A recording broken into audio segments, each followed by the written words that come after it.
Good morning, Doug here from the Hundredfold Journey. Thanks again for joining us on this Sundays with Doug, where we come alongside of you and help you on your journey, because we're all on this journey together, and we're here to help rewire your brain, build new habits, and create a new identity. That's what a hundredfold is all about, because we're a group of people who are looking to find their true identity, and by doing so, finding God's true identity. And you do have the power to choose as to which thoughts and what habits you want to develop in your life. And we are now in a series called We Have the Mind of Christ. We're talking about the different thought patterns that come into our mind, and how we do have the ability to choose what thoughts come in, and that because we are the dwelling place of God, he is in us and we have his mind. And how do we tap into that? That's what this whole series is talking about. So with that said, each week we also talk about the 10 truths. And hold on, I'm going to hide this. There we go. We talk about the 10 truths and where they apply in our lives through this last week. And for those that are online, maybe you could share some experiences you had this week where these 10 truths came into play. So is there somebody that would like to share something?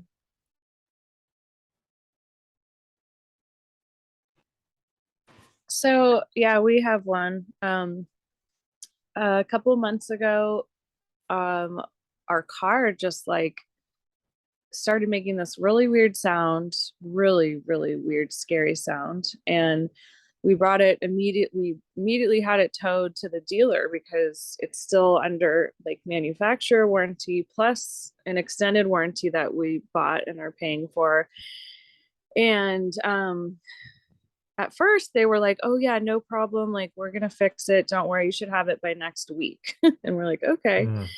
And then as the week started to go by, it just became really complicated, and suddenly they're asking us for receipts for all of our oil changes. And apparently the Mazda was fighting, saying that no, they didn't want to fix our engine because I mean it's really expensive, so of course they were trying to get out of it any way they could. But we were able to give them all of our receipts, and I was like communicating with the guy at Mazda for the past, it's been 2 months. And Wow. finally, I think on Friday I got an email saying, okay, everything's approved, you guys are getting your car fixed, you're gonna get it, supposed to get it next week. So it's it's very relieving. We were really, really worried about it, and the whole time I was talking to myself and just going through all of the 10 truths, because my mind would go to this negative, oh my gosh, like this is going to be terrible, and what are we going to do, because we've already put so much money into the car. And Right. but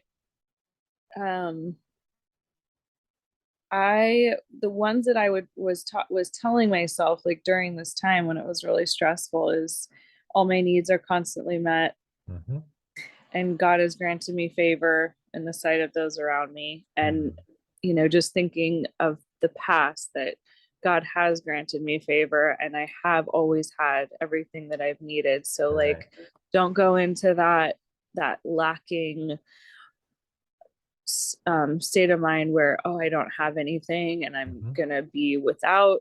But I just tried to manifest that positive, that all my needs are constantly met, and they were. So yes. Yeah, what's interesting about that is when you start to get into these situations and you refer to these truths like God has granted me favor, immediately your mind goes back to the past of how that occurred in the past. And this is why I think journaling is so important, just writing it down, because your mind, as you stated, right, it immediately jumps to the negative. It's like, oh my gosh, what's going to happen? But if we can pull from the experience from the past that says, hey, God has done this before and my needs are always met. Oh, I remember the time when, that check came in the mail and all of a sudden it was there, or whatever, right? Your mind, if you pull from that experience from the past, then it will give you the foundation that says, no, this situation might be difficult. And yes, it does look kind of like it could be bad, but hey, I'm always in the right place at the right time. My needs are constantly met. You can pull from the history to get you through and know your right frame of mind today in this current situation. Yeah. Does that make sense? Oh yeah, definitely. Yeah. Because I think that's what you ended up doing is hey, he's been there before. He'll do it again. Um, So very nice. Yeah, and from what I understand, I think I heard that they actually have to replace the engine, the whole engine, right? Yeah. Yeah. Yeah. And I mean, it's kind of crazy because it's, on the newer side and we have kept up with our maintenance, Yep. but the way that it was just, they kept coming back, well, what happened at this month and you brought it in, and it was just a lot of weird Mm, complications where, they just came down to the insurance company or whoever just yep. didn't want to pay, but we fought it. And yeah, so I just put my mind in that state of abundance. Like, There you go. I Yes. have what I need, even if this doesn't work out, worst case scenario, like I will still, some other avenue will open, and, God will provide something. Love it. Love it. Very good. All right. Thanks for sharing. Anybody else? We've got time for maybe just another quick one, or not, we'll move on. I got one. I just a quick one. So this week I was just trying to ask myself some questions about some feelings that I was feeling, and I kind of I kind of buried the feelings. I asked myself a few times throughout the week, but I buried the feelings and didn't really search super deep. And something came up on TikTok as I was scrolling on TikTok. A chosen series Yeah. went on about this man at a well, and he spent his whole life disabled, and this well was this healing thing that he believed would heal him, but he could never get there because everybody would push him down Mm, and beat him down and not let him get to the well. And Jesus came to him and told him, you don't need this well, everything you have is within you, and you're capable pretty much of anything. If you read in the Bible, actually, the verse is very short. It doesn't say all that. Actually, the chosen kind of filled that in, but it gives you a very strong feeling of, hey, like you don't need that, you know, angry situation, or you don't need mm, that to mm. cover how you feel. Just admit how you feel to yourself. You're in pain, you're sad. That's okay. Right. You're vulnerable, you're in a sad state of mind. Nothing's wrong with that. But you don't need to react negative to those things because you're just trying to cover up those feelings. So now I've learned just to be like, I don't need that. I can work on myself. I can do it in a loving way, and I can get my mat up, and I can walk. There And you one of go. the I think all those 10 truths kind of tie into one on that one for me, I feel. Yeah, and I think the story you're talking about is the pool of Bethesda, where when the pool stirred, the people would go into the water and then become healed. And what Jesus said was, you don't need the water, right? The healing is already within you. So, Michael, to your point, is we don't need that external stuff to change, right? As you say, we need to work on ourselves. It comes from the inside out, not from the outside in. Right. Right. Absolutely. Yeah, very good. All right. Well, thanks for sharing, guys. Appreciate that. So we are on a path right now of we have the mind of Christ, and there is a transformation toolkit which I'm going to be introducing today. But what that toolkit is going to help us to do is, if you can see this picture here, what's in our mind right now is a whole bunch of negative stuff, right? depression, fear, anger, whatever. But inside of there is the mind of Christ, but it is so overwhelmed with all the negativity that it's hard to find. And in fact, I purposely put in here the word or the statement, mind of Christ. And if you look really, really close, you can find it. So what we want to do is we want to grow that mind and push out all this other garbage. And that one right there, if you can see my mouse, it's right here, is very, very small. So what we're going to be doing in the next several weeks in this study is what is the transformation toolkit that we can use to push out that other stuff and bring in the mind of Christ. All right. So we're going to be giving you tools for transformation. This all starts with asking the very simple question, what do you want for your life? Are you satisfied with your current life experience? What if true transformation is possible? And do you want to find out how to get there? The way you answer those questions will determine how you put on the mind of Christ, how you listen to his voice. And these tools will teach you how to get there. But first we have to ask is, do you want to change? So there's actually a homework assignment that I've already sent out. And this homework assignment is found on our website, which is the100foldjourney.com. And it's a worksheet. And I the think we worksheet, all did it. sorry? I think we all did it. I think all of Okay. us. All right, Yeah. cool. So the idea behind this is that what do you want for your life as it relates to money, health, work and job, friends, spouse, kids or grandkids, and what do you want? So the idea is this worksheet is going to be asking us questions, what our current mindset is and what our new mindset, the way we want it to be as it relates to money, right? So money could be, the current mindset is it's hard.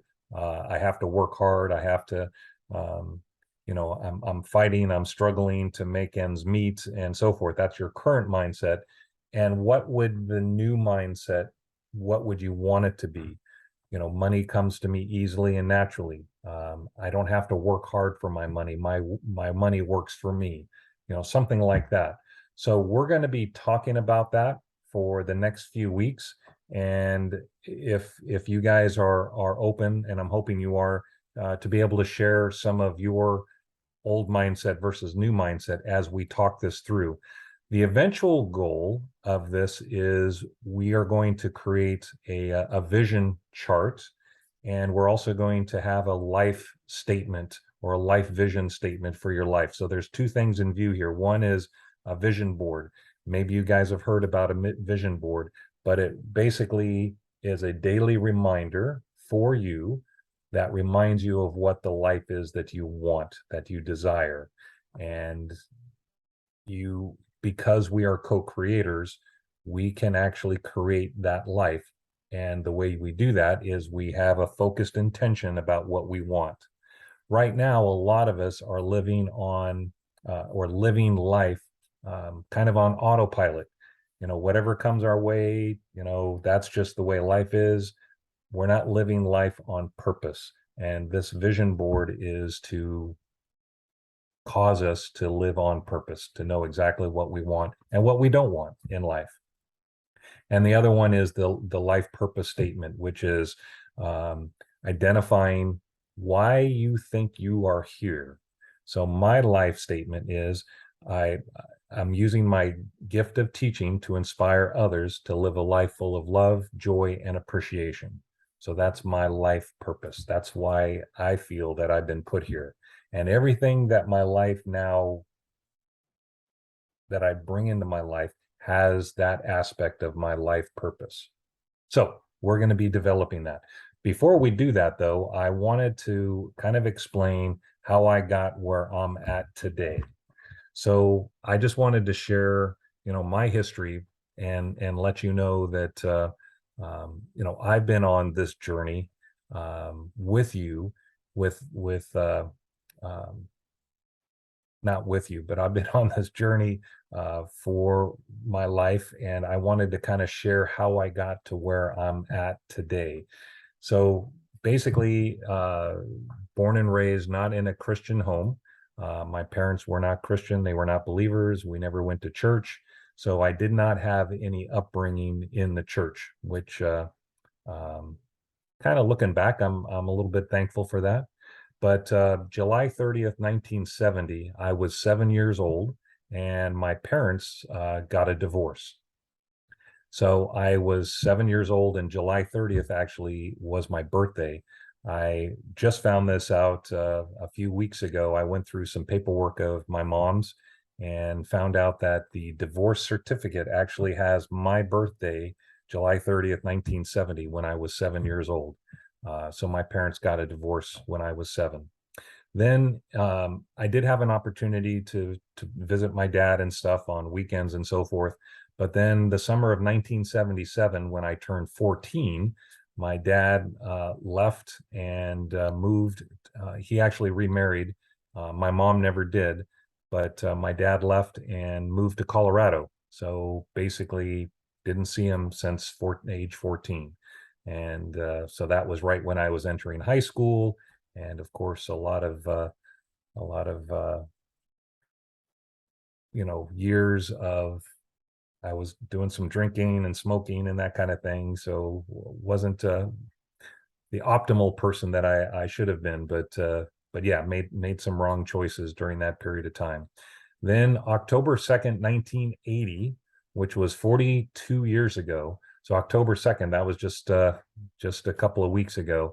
um, I was invited to go to a Campus Life Youth for Christ conference with a buddy of mine, and we were both in band together. And that was the time when all of a sudden, God showed up in my life. And the terms that I'll use was I accepted Jesus Christ. I invited him into my heart, even though now I'm finding that he was already there and he was just coming out of me.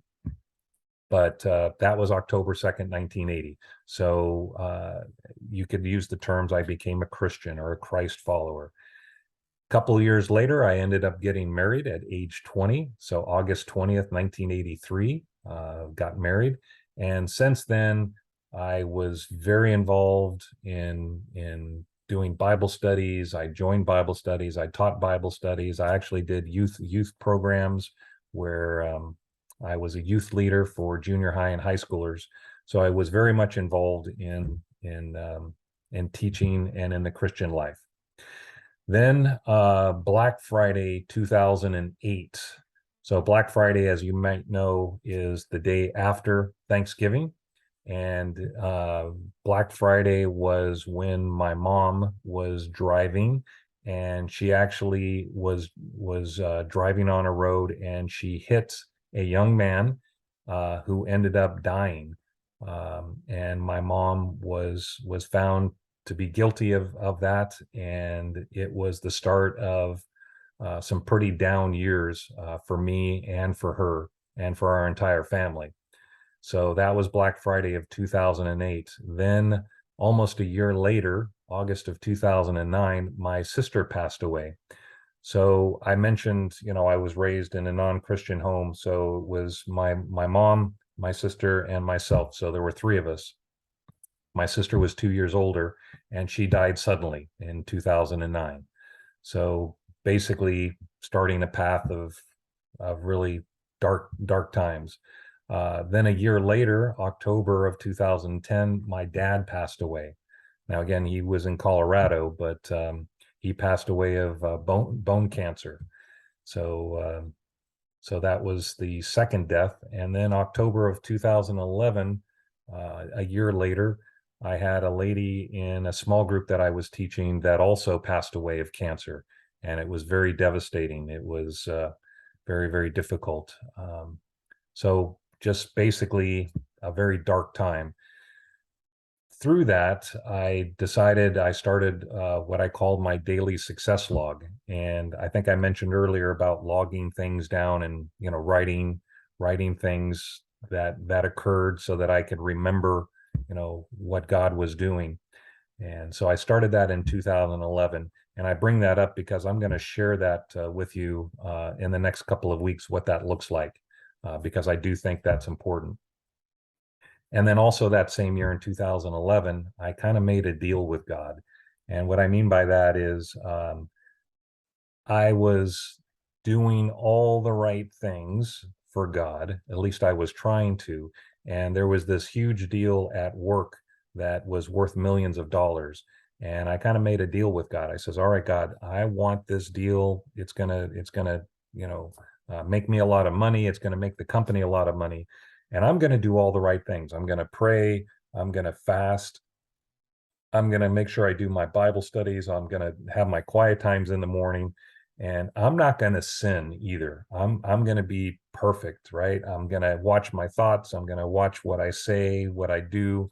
And if I do that, then I want you to get me this deal.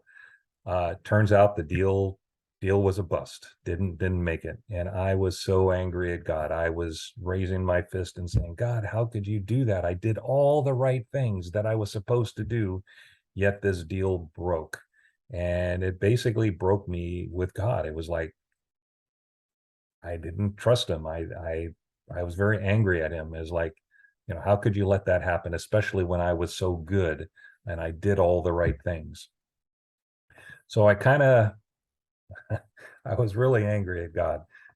So I moved into a thing called a person named Joseph Prince, who talked about grace, and he's a grace preacher. And I really dove into his teachings, and it was talking about you don't have to do all the right things for God to be pleased with you. He already is pleased with you. And that really started me on the journey that since 2011 up until today, basically 10 years of learning about grace and learning about this God that he's no longer an angry God, but he's a God of grace and love. 2013, I turned 50. And then in 2013, I started to read the book, The Secret, and the Magic 28 Days of Gratitude. And that was this book right here. And it was based on the Rhonda Burns series called The Secret, but it was 21 days of gratitude. 28 days of gratitude. And I read that 15 times. And I really delved into what gratitude was all about. And that changed everything. I also started watching videos on Science is Proving God with Joe Dispenza and Bruce Lipton and Caroline Leaf. I created my first vision board, hence the reason why that's a path that I want to go down. It was an important tool in my toolbox that helped me. Created a vision board and a life statement, and there's my statement, right? To use my gift of teaching to inspire others to live a life full of love, joy, and appreciation. 2015, I created a thing called Mind, Body, Spirit, how, we're one being. I started meditating. In 2016, I started a class called the Beginning Class. And for a few of you that are online, you've taken the Beginnings class, and basically it just talks about who's God, why are we here, why were we created. And then 2017, I started some online classes, Global Grace Seminary, and it got me more involved in like the Joseph Prince teaching, but then took it to the next level about grace and how important grace is and the love of God and the true identity of who I am and who God is. Most of that was talking about identity. And then in 2018, I created the 10 Truths, and that's what we've been talking about for quite a bit. 2019, I started Quantum Life with Steve McVey. Steve McVey is a well-known Christian speaker. He's been, written many books called like Grace Walk and several others. And he basically moved out of the church and said, the church is wrong. They got it all wrong. It's all about grace and our identity. So I really keyed into him. but he also started talking about the science of the quantum life, and that's what his class is. It's the quantum life, and how God and science are coming together, and did it in a Christian way, right? So again, just continued on the path. And then 2019, I taught a series called 40 Days of Prayer, which transformed a lot of people's lives. Then I wrote 21 Days of Gratitude, 21 Days of Identity, and we're going to be talking about that more. And I think some of you guys have gone through identity in the last series. And then in 2020, this was just a couple years ago, my mom passed away, and my father-in-law passed away. So, basically they transitioned, and but yeah, that was very difficult. So you can see, 10 years after my sister passed, my mom passed, and then my father-in-law. And then then after that, I started what I call the 100-fold journey, and I did that on 10/10/20. I really like that date. Started the 100-fold journey, and then on January 10th of 21, started the YouTube teaching. So since 2021, I've been teaching and uploading videos through YouTube, and uploading those onto our website, the100foldjourney.com. So I say all that just to let you know that, the journey has been an interesting one. And, if I would have known, October 2nd, 1980, that, 42 years later, I would be teaching online, I would say, no, well, we didn't even have online back then. So, but I definitely knew. That's funny. I definitely knew that I would, because I've always enjoyed teaching. In fact, teaching comes from my mom. She was a kindergarten teacher for 35 years. So I think I have that in my my DNA, my blood, if you will. All right. So if I was to take all of those years, the 42 years, and see what the tools were for my transformation, I think the biggest one for me was an openness and a willing to learn new concepts and change when resonated. When I started hearing the Joseph Prince and talking about grace, and that, God is a loving God, that really opened my mind, and it changed the way that I thought. And then everything thereafter with the Global Grace Ministry and the Quantum Life and Joe Dispenza, I was just open and willing to learn. I just that's just the way I'm designed that way, is wanting to learn and to grow and to expand, willing to do the hard work and invest in myself, both time and money. The Global Grace Seminary, took some money to do that, but I was willing to do that and invest in myself and do the hard work. And yes, it is work, but you see the benefits of this thing. And then the self-motivated, I've been doing it alone for a while.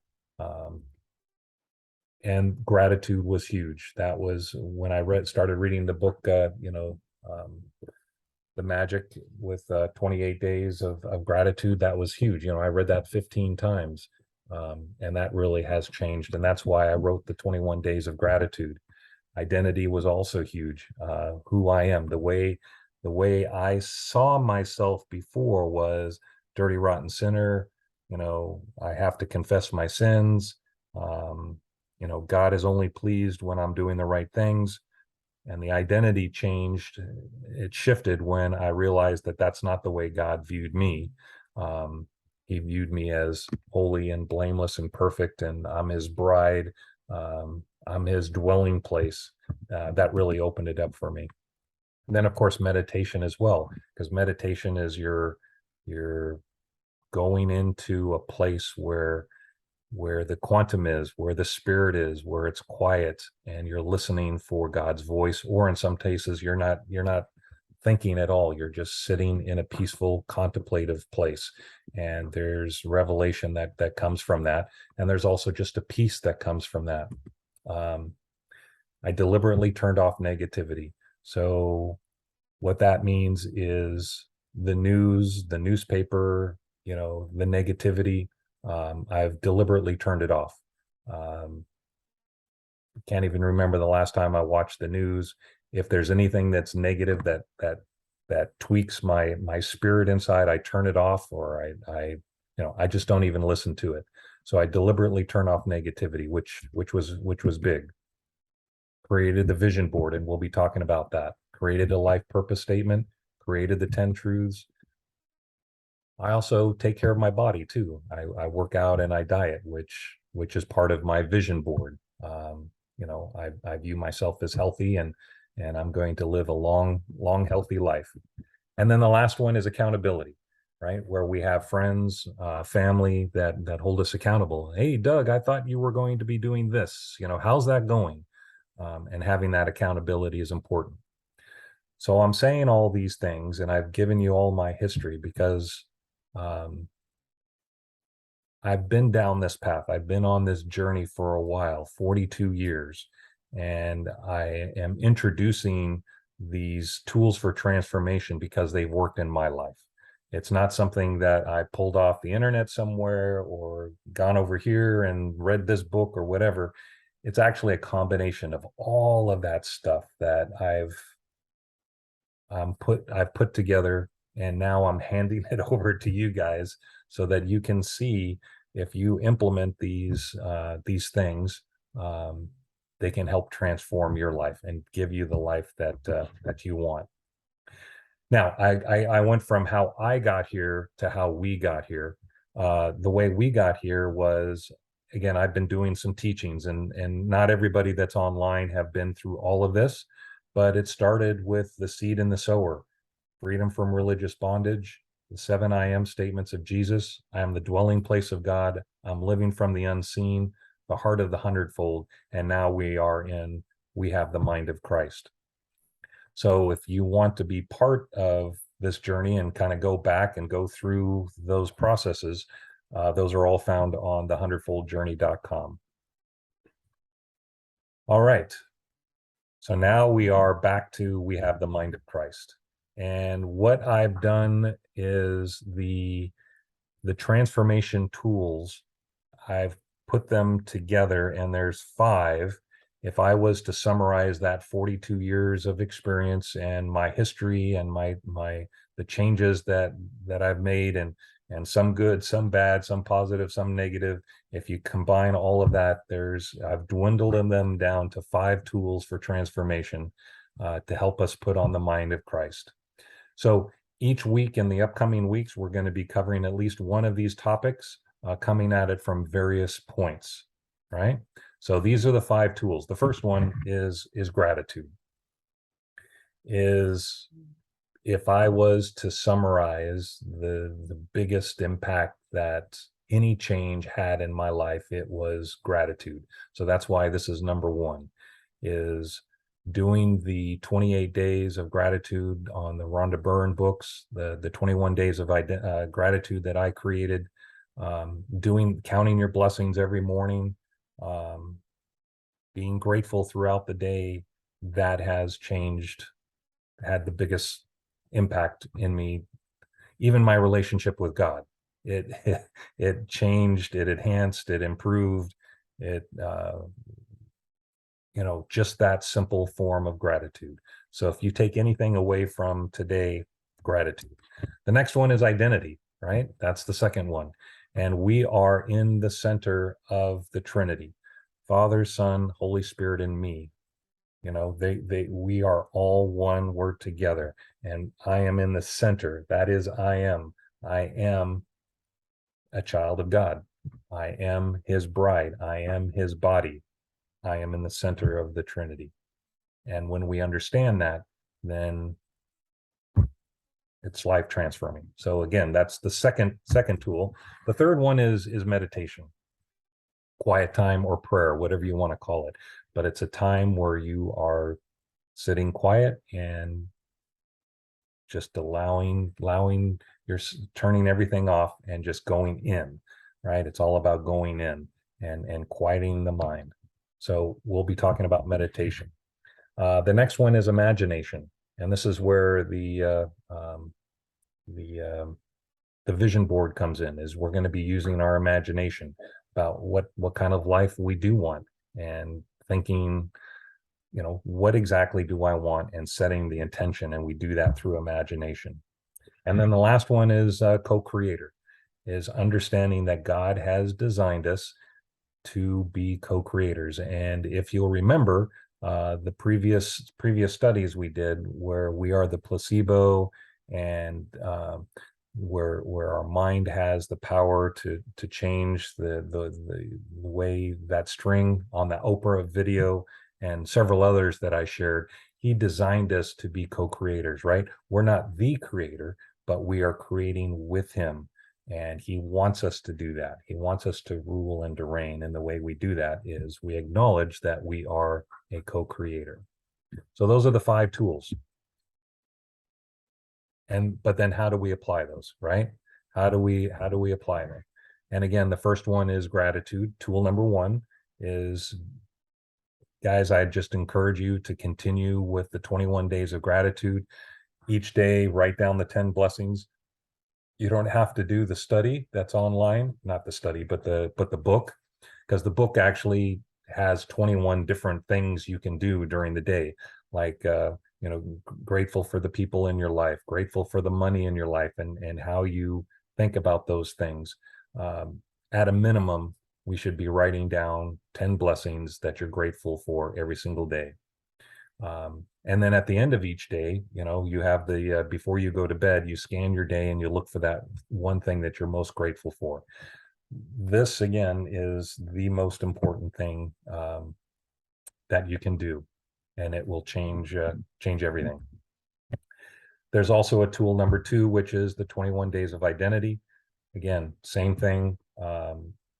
Each day there'll be an activity or practice that you'll do talking about your identity, but you continue to write down the 10 blessings that you're grateful for every day, and at the end of the day, to look back at your day and find that one thing. So tool number 3 is start the practice of meditation. This will be your quiet time, a time of prayer, a time of silence. This will be your time to purposely tap into the mind of Christ. Sit for 3 to 5 minutes quietly every single day.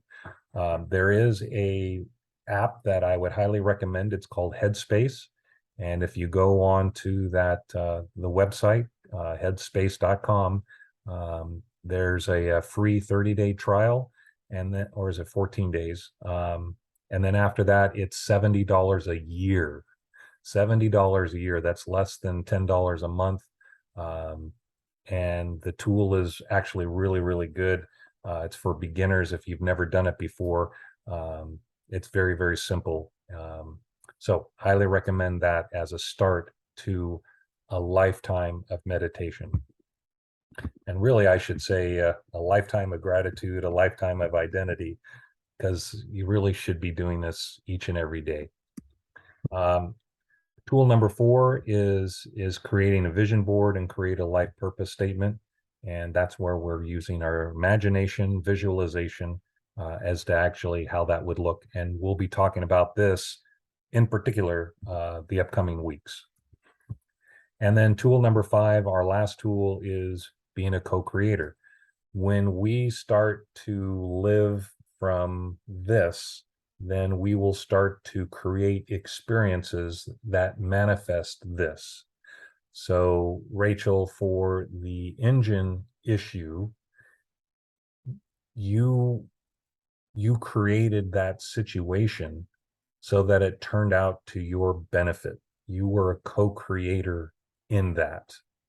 And Michael, when you read the story about the pool of Bethesda and seeing how that life was changed and how you can change your life, by going in, you are being a co-creator. That's what it's about. It's not this fancy dancy thing. It's just choices that you make, and then all of a sudden life comes and you're creating it. You're creating opportunities where you're always in the right place at the right time, where all your needs are constantly met. and that you have an attitude of gratitude. You're creating the environment, the situations where they become your life experience because you're the co-creator. So And the again, so the one that, so can I say something about the yeah, pool of what's it called? The pool of Bethesda. right, that's a hard one to say, but I noticed, is Christ mind the same thing as love? Absolutely. Yeah. So when Yeah. Christ showed up, he was pulling from a pool of fear and anxiousness, and Jesus, without saying it, was saying, "No, pull from me, because I represent love." Love Right? it. Yes. 100%. And so that guy, I think that guy was like, "Well, I'm not lonely anymore," and he finally was able to stand up and have the courage to follow love instead of the fear mindset. Yep. You got it. You got it. So again, tool number 5, write down your experiences. I'd like you to share these each week like we've been doing. And what it does is it just raises your knowing. And Rachel, like yours, right? You pull from the past and you go, wow, he did that before. It's like the 4-minute mile. Nobody ever thought the 4-minute mile could be broken. And once it was broken, then there's been hundreds since then. Um, so it's just knowing that it can be done, then it becomes easier and it becomes more available to you. It's just you got to break that habit of your stinky thinking. Um, so raising your knowing. All right. So that's tool number 5. So here's just a quick summary. 21 days of gratitude and identity. Count your blessings. Meditate 3 to 5 minutes a day. Memorize the 10 truths. Create a vision board. Create a life purpose. So these are tools for transformation that we're going to be talking about over the next several weeks. We're going to focus on creating a vision board for right now, and we'll be talking about that in the upcoming weeks. And I'd really like to dig into helping you guys. And by helping you, we're helping anybody that listens to this video in the future. And wow, look at that mindset change, and then we'll start to see how your life will unfold, and it's going to be amazing to watch. And looking forward to that. So the next couple of weeks we'll be talking about the vision board and then the life statement. But these other things you should already be doing. You should have those 10 truths memorized. You should be meditating on them throughout the day, encouraging you to meditate, and then of course the counting your blessings. So here's just kind of a real quick summary of the mind of Christ. So tapping into the mind of Christ. How do we tap in? How can we hear the thoughts of Christ? How do we know they're your thoughts versus his thoughts? And the way we do that is it starts with gratitude. Without gratitude, none of this occurs. You can't hear the mind of Christ. You can't hear the voice of Christ because you're in a state of negativity. You're in a state of victimhood. Life is going to be hard, and I'm a dirty, rotten sinner, and all of those. You're not going to hear the voice of Christ. He's going to be that small, like that very first picture, right? The little small thing, he's in there, right? But he's just overshadowed, overcome with all that other garbage.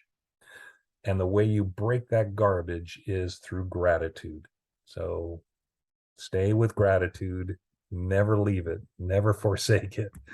The second one is identity, right? When we start to be grateful for what we have, then we start to see that, hey, I'm a child of God, and this stuff is already available to me. I'm his dwelling place, and there's so much more to be grateful for because now you know your identity. And then meditate. Why would I want to meditate if I'm a dirty, rotten sinner, and God's not going to listen to me anyways, or I have to confess my sins? When all of that is eliminated because now you know your identity, because you're grateful, then you can do your meditation and you can sit quietly and know that you are at peace with God, you're at one with God, that you're in the center of the Trinity, and his love is surrounding you. You can then meditate upon those thoughts. which raise your level of vibration, your identity, and all of that. And then because we meditate, then we can start to use our imagination. We can start thinking about, wow, what do I want for my life? What should my life look like? And you can start to use your imagination and start to be that co-creator that God designed you to be. Then when you start seeing things develop in your life because of your imagination, and you start to see these things manifest and unfold in this life that's coming at you, then you're more grateful for that, which again, it's a continuous circle, right? Notice it's a continuous circle. It's not up, down. It's not any of that. It's a continuous circle. So the more you're grateful, the more you'll understand your identity, the more you'll want to meditate, the more you'll want to use your imagination because you know you're a co-creator, and it just keeps going and going and building and better and amazing and off the charts. And I'm getting tingles just thinking about all that. So that's how we tap into the mind of Christ. All right. So I know I've talked quite a bit and haven't given you guys an opportunity to talk. Your opportunity will actually be next week, because what we're going to be talking about is this vision for your future. And again, we're going to be looking at your current mindset and casting a vision for your future. And this is in the worksheet, by the way. You answer these two questions. Number one is describe what your current mindset is for the categories below. The mindset is what you currently believe, think, and feel about that category. If you want to know what you believe, look at your current life experience, because life is a mirror which reflects back what you truly believe and think. If you're thinking, man, I don't know what my attitude, what my thoughts are about money, well, look at your current state, and that's your mindset, right? If you're thinking, your bills aren't being paid and you're paycheck to paycheck, that's because that's what you believe life is about. But we want to change that. We want to ask yourself a new question. Am I satisfied with my current life experience? If you feel you want a change, use your imagination. Describe what you would like to see instead. What changes would you need to make for that to be a reality today? What changes would you need to make in what you believe, think, and feel? Use your imagination. What would living life to the fullest look like now? You're the author, you're the creator, you're the writer of your script. What script do you want to play for you? Then record your answers below. So this is, again, back to this list here. For money, health, jobs, friends, spouse or significant others, kids, grandkids, and your free time. Being a co-creator, we get to choose what, but God chooses how and when. And we'll talk about this, but I just want to mention it just briefly. When you write your thing down, the mindset that you want to have, don't go into, I don't know how that's going to happen, or, that's going to take forever. Don't think about that. Only think about the what. What would you like to see? And this is where the co-creation comes in, right? Because God is just waiting for you to ask. We have not because we ask not. He's just asking you, what do you want? And then we trust. Then we sit back and rest and we say, I know he heard me. I know this is what I want for my life. I know it's actually already here. I just can't see it yet. And then God provides the how and the when.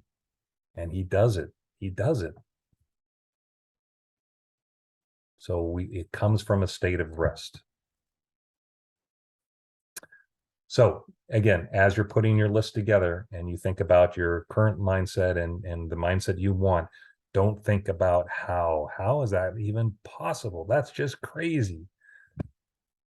Let your imagination go, right? And then God will fine tune that for you. He will bring thoughts and circumstances and situations in your life where you're going to fine tune it. I've been doing my vision board, forgot, was it 2015, And I've got a different one every year. I do a new one every single year, and it changes. It fluctuates based on where I'm at. All right, so I know I've talked a lot, and so that's the end of the teaching. I appreciate each one of you, and looking forward to seeing what you have for your vision board next week as we talk this through. So before I end, any questions, any comments, any observations? So we're clear on the worksheet, and you're able to download that off the website. Yep. Okay. Yep. We got all that. Yep. All right. Cool. All right. So thank you for joining me on this the Sundays with Doug. I appreciate your time, and looking forward to seeing you next week as we talk through your vision board. So that's it for this morning. Bye for now.